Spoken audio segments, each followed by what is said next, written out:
Hello students, चलिए आज के लेक्चर नंबर 4 में हम लोग टाइप्स ऑफ सेट्स को आगे बढ़ाएंगे। आप ध्यान से पहले लेक्चर 1, लेक्चर 2, लेक्चर 3 को देखिए, जो कि क्लास 11 के लिए वो डिटेल्स में कंटेंट्स दिए जा रहे हैं। आप उसे ध्यान से देखें, समझें। अगर कोई डाउट्स होता है तो कमेंट करें, और अगर अच्छा लगता है तो और लोगों को भी शेयर करें, और उनको ये क्या है वीडियो सेंड करके उनको शेयर करने के लिए आप क्या है प्रोत्साहित कर सकते हैं। और ध्यान देंगे स्टूडेंट्स, इसमें हम लोग क्या है ना कंटिन्यूअस यानी कि डिटेल कंटेंट डाल रहे हैं, जिससे कि ये टाइप्स ऑफ सेट्स अगर क्लियर हो जाएगा तो हम लोग एनसीईआरटी और आरएस अग्रवाल का चैप्टर वाइज सॉल्यूशन भी हम आपको अवेलेबल कराएंगे। लेकिन जब तक आप इसको कंटिन्यूअस नहीं देखिएगा स्टूडेंट्स, तब तक आपको ये क्लियर समझ में नहीं आएगा।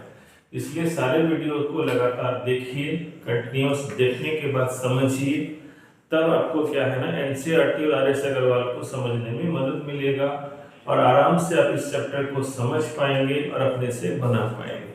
तो चलिए आगे बढ़ाते हैं। टाइप्स ऑफ सेट्स लेक्चर 3 में हम लोग 6 तक पढ़े थे, और आज 7 नंबर में हम लोग पढ़ने जा रहे हैं क्या, इक्विवेलेंट सेट्स। इक्विवेलेंट सेट्स होता क्या है, इसमें ध्यान देंगे। इक्वल और इक्विवेलेंट देखने से एक ही जैसा लगता है दोनों में, लेकिन बहुत ज्यादा डिफरेंस है। कल के वीडियो यानी कि लेक्चर नंबर 3 वाले वीडियो में हमने क्या देखा था, इक्वल सेट्स। तो दो सेट्स इक्वल तभी होगा जब दोनों में एग्जैक्टली सेम एलिमेंट होंगे। एग्जैक्टली सेम दैट मींस अगर पहले सेट्स में ABC है तो दूसरे सेट्स में भी एलिमेंट ABC होगा, तभी वो दोनों सेट्स क्या होंगे, इक्वल। लेकिन आज जो हम लोग पढ़ने जा रहे हैं इक्विवेलेंट सेट्स, इसमें क्या है नंबर इक्वल होना चाहिए। एलिमेंट कौन सा है इससे हमको कोई मतलब नहीं है। ध्यान दीजिए इसको। Two finite sets A and B are said to be equivalent if Na का मतलब होता है number of element in set A। Na का मतलब number of element in set A, और ये NB का मतलब number of elements in set B। तो A सेट में जितना भी एलिमेंट है और B सेट में जितने भी एलिमेंट्स है, अगर ये इक्वल होंगे तब वो कौन सा सेट कहलाएगा, इक्विवेलेंट। इक्विवेलेंट होने के लिए दोनों सेट्स में एलिमेंट्स का नंबर इक्वल होना जरूरी है, सेम एलिमेंट होना जरूरी नहीं है। इसीलिए देखिए नोट में लिख दिए, equal sets are always equivalent. Equal sets हमेशा इक्विवेलेंट होगा, लेकिन इक्विवेलेंट सेट्स को इक्वल होना जरूरी नहीं है। एक एग्जांपल से देखिए समझाते हैं। A इक्वल टू यहाँ पर कौन सा एलिमेंट है, 1 2 3। यहाँ B है और इसमें एलिमेंट है कौन, ABC। तो A सेट्स में देखिए 3 एलिमेंट है, तो उसको हम कैसे लिखेंगे, NA या number of elements in set A equal to 3, number of elements in set B equal to 3। तो दोनों में एलिमेंट का नंबर जो है सेम है, इसलिए दोनों सेट क्या होंगे, इक्विवेलेंट होंगे, दोनों इक्वल सेट नहीं होंगे। कारण समझ रहे हैं, क्योंकि दोनों में एग्जैक्ट अगर एलिमेंट होता तो हम लोग इसको इक्वल लेते, लेकिन दोनों में एग्जैक्ट क्या है ना एलिमेंट नहीं है, लेकिन नंबर में दोनों क्या है ना सेम है, इसलिए इक्विवेलेंट सेट्स होगा। ये ध्यान दीजिएगा, Na को हम लोग कार्डिनल नंबर भी बोलते हैं। इसको थोड़ा सा ध्यान से समझिए। मान लीजिए कोई एक सेट है, A सेट है, और इसमें एलिमेंट है 1 2 3 4। तो इस सेट में एलिमेंट्स कितने हैं, 4 है। तो उसको हम लोग इस नोटेशन से दिखाते हैं Na इक्वल टू 4, और इसको एक नए नाम से हम लोग जानते हैं क्या, कार्डिनल नंबर। किस नाम से जानेंगे students, cardinal number. Cardinal number आपको बताता है क्या कि उस सेट में कितने नंबर में आपके पास एलिमेंट्स है। तो यहाँ पर ध्यान दीजिए, A एक सेट है जिसमें मेंबर कितने हैं, 4। उसको हम यहाँ पर जो इक्विवेलेंट सेट्स में इस्तेमाल किए हैं Na NB, वो यही है, यानी कि number of elements in set A यहाँ पर कितने हैं, 4, जिसको हम लोग क्या बोलेंगे, कार्डिनल नंबर। यानी कि कार्डिनल नंबर से किसी सेट में कितना एलिमेंट्स प्रेजेंट है उसके बारे में पता चलता है। और उसको सिंबल में हम लोग कैसे दिखाते हैं, जो सेट होगा उस नाम से आप Na रखेंगे, अगर B सेट होगा तो B रखेंगे, C सेट होगा तो क्या है NC रखेंगे, एंड सो उसी तरह से उसको हम लोग लिखते हैं। तो एक नया वर्ड है जो आपको याद रखना चाहिए, वो है कार्डिनल नंबर, जो कि किसी सेट्स के नंबर ऑफ क्या है मेंबर्स को इंडिकेट करता है। तो ध्यान दीजिए इक्विवेलेंट सेट्स क्या है ये आपको समझ में आ गया होगा। इक्विवेलेंट सेट्स और इक्वल सेट्स में डिफरेंस है, उसको आप याद रखिएगा, तो ही क्या है ना आप दोनों को डिफरेंशिएट कर पाइएगा। चलिए स्टूडेंट्स, एनसीईआरटी चैप्टर्स को हम लोग स्टार्ट करते हैं। एनसीईआरटी चैप्टर के एक्सरसाइज 1.1 में एग्जाम्पल से स्टार्ट करके एक्सरसाइज के सारे क्वेश्चंस को हम लोग सॉल्व करते हैं। तो चलिए एग्जाम्पल 1 में एक क्वेश्चन है। एग्जाम्पल 1 में write the solution set of the equation x² + x - 2 = 0 in roster form. Roster form आपको मालूम होगा स्टूडेंट्स, इसी को हम लोग क्या बोलते हैं टेबुलर फॉर्म। कौन सा फॉर्म? Tabular form. यानी कि इसको हमको किस में लिखना है? टेबल में लिखना है, यानी कि इसमें क्या आता है स्टूडेंट्स डाटा। तो चलिए एक इक्वेशन दिया हुआ है, इसका सॉल्यूशन हमको निकालना है। तो चलिए इसको हम लोग सॉल्व करते हैं। किससे सॉल्व कीजिएगा? Middle term split quadratic equation है, आप उससे भी सॉल्व कर सकते हैं, या मिडिल टर्म स्प्लिट उससे भी आप सॉल्व कर सकते हैं। तो मिडिल टर्म स्प्लिट से इसको सॉल्व करेंगे तो क्या आएगा? देखिए जैसे यहाँ कैसे करते हैं मिडिल टर्म स्प्लिट में -2 को इसके कोएफिशिएंट से गुणा करते हैं, तो कितना आएगा? -2। तो -2 को अगर स्प्लिट करेंगे तो या तो 1 × -2 होगा या तो -1 × 2 होगा। तो चूंकि मिडिल टर्म में हमको +x चाहिए तो ये यहाँ पर ही सुटेबल होगा। तो इसको लिखते हैं x² + 2x - x - 2 = 0। इन दोनों में कॉमन लेंगे तो x कॉमन आएगा तो x + 2। इन दोनों में कॉमन कुछ नहीं तो -1 ले सकते हैं तो x + 2 = 0। फैक्टर में आप पढ़ चुके हैं स्टूडेंट्स 8 क्लास और 9 क्लास में क्या कि अगर फैक्टर करते समय ये दोनों सेम आएगा मतलब आप सही हैं। तो इन दोनों को अगर हम कॉमन लेते हैं x + 2 तो यहाँ बचेगा x और यहाँ बचेगा -1। इस तरह से ये फैक्टर में टूटा, इसमें x + 2 और x - 1 = 0। तो हर एक फैक्टर को अगर हम सॉल्व करेंगे तो उससे क्या निकलेगा? उसका वैल्यू निकलेगा। तो x ये 2 उधर जाएगा तो -2, ये 1 उधर जाएगा तो +1।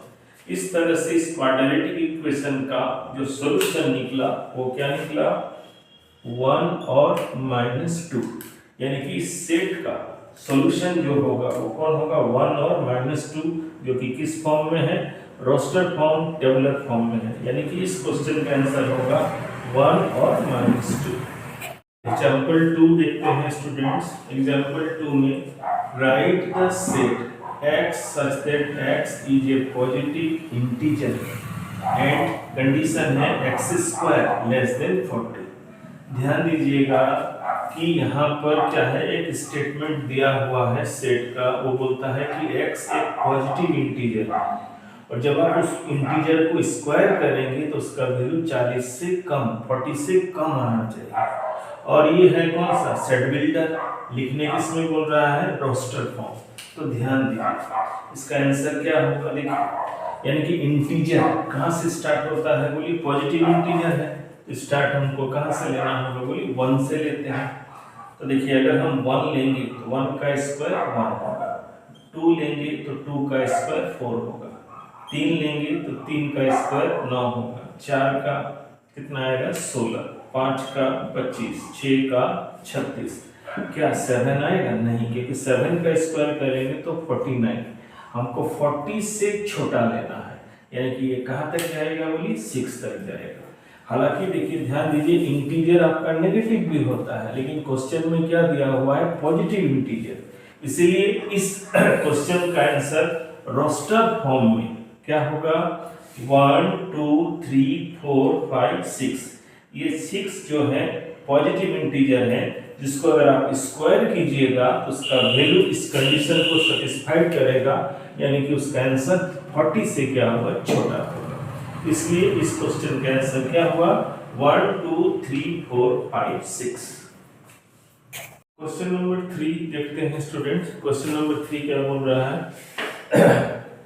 Right the set A, right the set A 1 4 9 16 25 dot dot dot in the set builder form. जैसा कि हम लोग पढ़ चुके हैं कि सेट को रिप्रेजेंट करने का हमारे पास दो ही मेथड होता है। एक कौन है? रोस्टर यानी कि टेबुलर, और दूसरा है क्या? Set builder. क्वेश्चन नंबर 1 और 2 में यानी कि एग्जांपल 1 और 2 में हमने क्या किया कि वो सेट बिल्डर में दिया था, उसको हम लोग रोस्टर यानी कि टेबुलर में चेंज किए।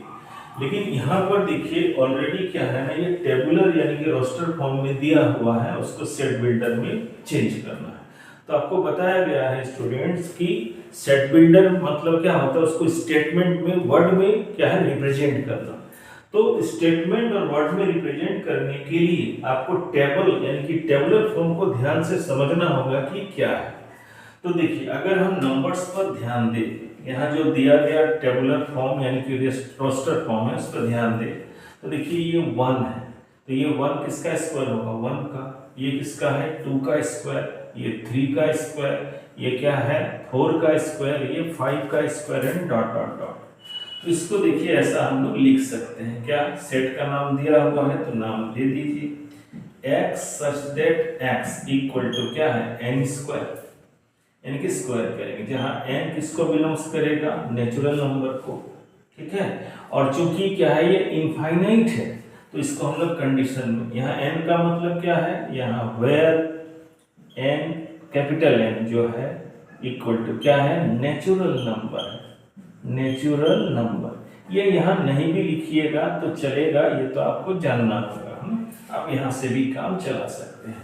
तो देखिए इस टेबुलर फॉर्म को हम लोग यहाँ पर लैंग्वेज में यानी कि स्टेटमेंट में रिप्रेजेंट किए हैं। क्या है भाई कि x एक ऐसा नंबर है जिसको आप स्क्वायर कीजिएगा। किसको स्क्वायर कीजिएगा भाई? n किसको बिलोंग्स कर रहा है? Natural number.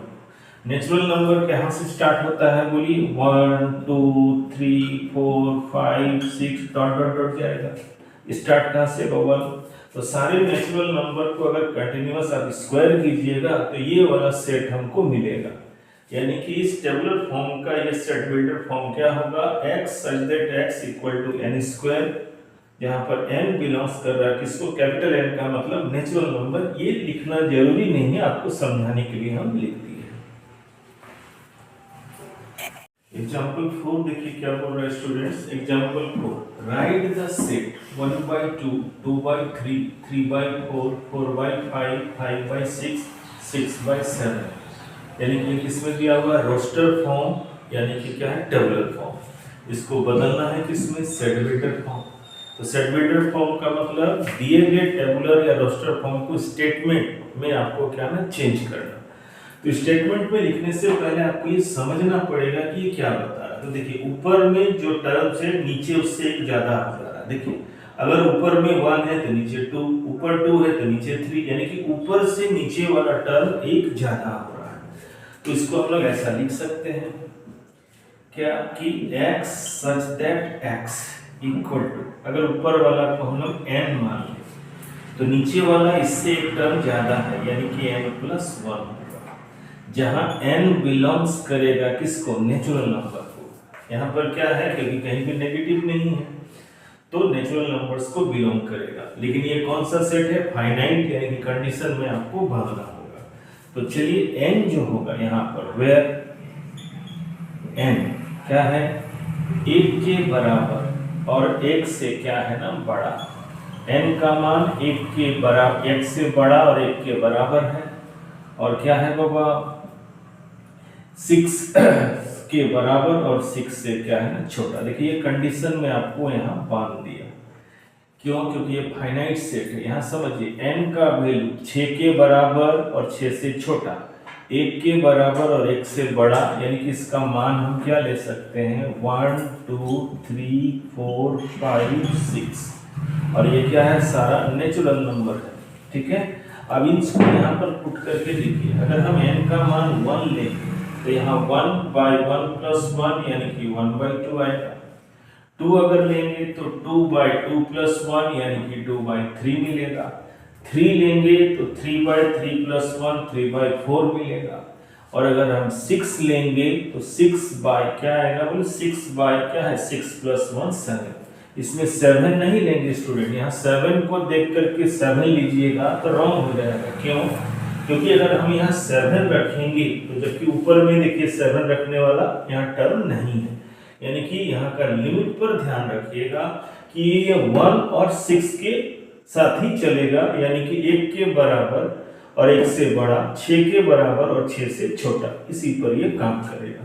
तो दिए गए क्वेश्चन का सेट बिल्डर फॉर्म क्या होगा, x such that x = n/n + 1। इस n और n + 1 के जगह पर आप कोई भी क्या है ना वेरिएबल का इस्तेमाल कर सकते हैं x को छोड़ करके, लेकिन जिस वेरिएबल को इस्तेमाल कीजिएगा वो नेचुरल नंबर्स को ही बिलोंग्स करना चाहिए। चलिए एग्जांपल 5 में चलते हैं। एग्जांपल 5 में देखिए मैच दिया हुआ है। मैच तो आप जानते हैं कि लेफ्ट साइड और राइट साइड को क्या है, एक दूसरे से हम लोग मैच करते हैं। तो अगर इस क्वेश्चन में ध्यान दीजिएगा तो लेफ्ट साइड में आपका क्या है, टेबुलर फॉर्म है, यानी कि क्या है रोस्टर फॉर्म, और राइट साइड में आपके पास क्या है, सेट बिल्डर फॉर्म। तो रोस्टर फॉर्म यानी कि टेबुलर फॉर्म में तो कुछ करना नहीं होता है, यानी कि हमको किसको सॉल्व करना होगा, सेट बिल्डर फॉर्म को, और उसके बाद इसके साथ मैच करना होगा। तो चलिए हम लोग सबसे पहले सेट बिल्डर को ही सॉल्व करते हैं। x such that x is a positive integer and is a divisor of 18। 18 का डिवीजर कौन कौन सा होगा, तो 18 का डिवीजर कौन होगा, बोलिए 1 होगा, 2 होगा, 3 होगा, और क्या है 3 के बाद 6 होगा, 9 होगा और 18। 18 का डिवीजर वो भी पॉजिटिव इंटीजर बोल रहा है, तो वो कौन कौन है, 1 2 3 6 9 18। तो देखिए यहाँ दिख रहा है, यानी कि ए किसका आंसर होगा, 3 का, यानी कि यहाँ हम लिख सकते हैं कि 3 का जो आंसर है वो आपका क्या हो गया, ए हो गया। चलिए बी को सॉल्व करते हैं। x such that x is an integer and x² - 9 = 0। तो इसको सॉल्व करेंगे तभी x का वैल्यू निकलेगा, तो इसको सॉल्व कीजिए। x² - 9 = 0, x² - 9 इधर जाएगा तो +9, स्क्वायर हटाइएगा तो सामने वाले में स्क्वायर रूट लगेगा, और आप 10 क्लास में पढ़े हैं हर स्क्वायर रूट का 2 वैल्यू होता है, प्लस माइनस क्या है, और 9 का स्क्वायर रूट होगा कितना, 3।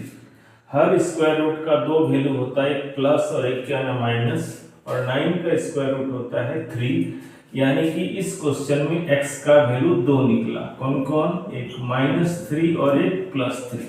तो आप देखिए बी में, बी का आंसर निकला -3 और 3 कहाँ है, देखिए 4 में, यानी कि बी, ये 4 का आंसर होगा बी। तो 4 का आंसर हो गया बी। चलिए सी में चलते हैं। तो सी है क्या, x such that x is an integer and x + 1 = 1। x + 1 = 1। तो अगर हम इसको सॉल्व करेंगे तो +1 को उधर ले जाइएगा तभी x का वैल्यू निकलेगा स्टूडेंट्स। तो 1 ये +1 उधर गया तो -1, यानी कि x का वैल्यू क्या निकला, 0, यानी कि सी का आंसर क्या आया, 0। तो 0 देखिए कहाँ पर है, 2 में, यानी कि 2 का आंसर होगा कितना, डी। तो 2 का आंसर देखिए मिला क्या ना, डी। लास्ट वाला को सॉल्व करने का जरूरत भी नहीं है क्योंकि ऑटोमेटिक एक ही बच गया, कौन, ए, सॉरी 1, और 1 का आंसर कौन आएगा, सॉरी स्टूडेंट्स हम 2 का डी लिख गए हैं, 2 का सी होगा, मैंने गलती ने आंसर सही निकाले हैं लेकिन यहाँ पर हम गलत टिक आउट किया, यानी कि 2 का आंसर होगा सी। यहाँ क्या होगा, 2 का सी होगा, और लास्ट बच गया कौन, 1, और वो आएगा कौन, डी, यानी कि 1 का होगा डी।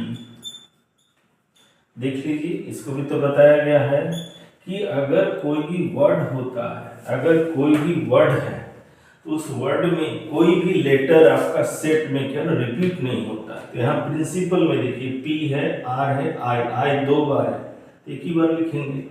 एन, पी भी 2 बार है, उसको भी नहीं यूज करेंगे। तो आई भी 2 बार है, एन भी 2, सॉरी कौन कौन है, पी 2 बार है, आई 2 बार है, तो सब पे जगह 1 लिखेंगे। तो क्या आएगा, PRINCAN। यानी कि डी इसका आंसर होगा 1 का। तो आइए देख लीजिए, हम मिलाते हैं। तो 1 का आंसर कौन आया? डी। यहाँ पर आंसर देखिए लिख दी है। 3 का आंसर आपका क्या होगा? ए है। 4 का बी है, 2 का सी है और 1 का क्या है ना? डी। देखिए ध्यान से, 1 का डी होगा, 2 का आपका सी होगा, 3 का आंसर कौन है? ए होगा और आपका 4 का आंसर क्या होगा ना? बी।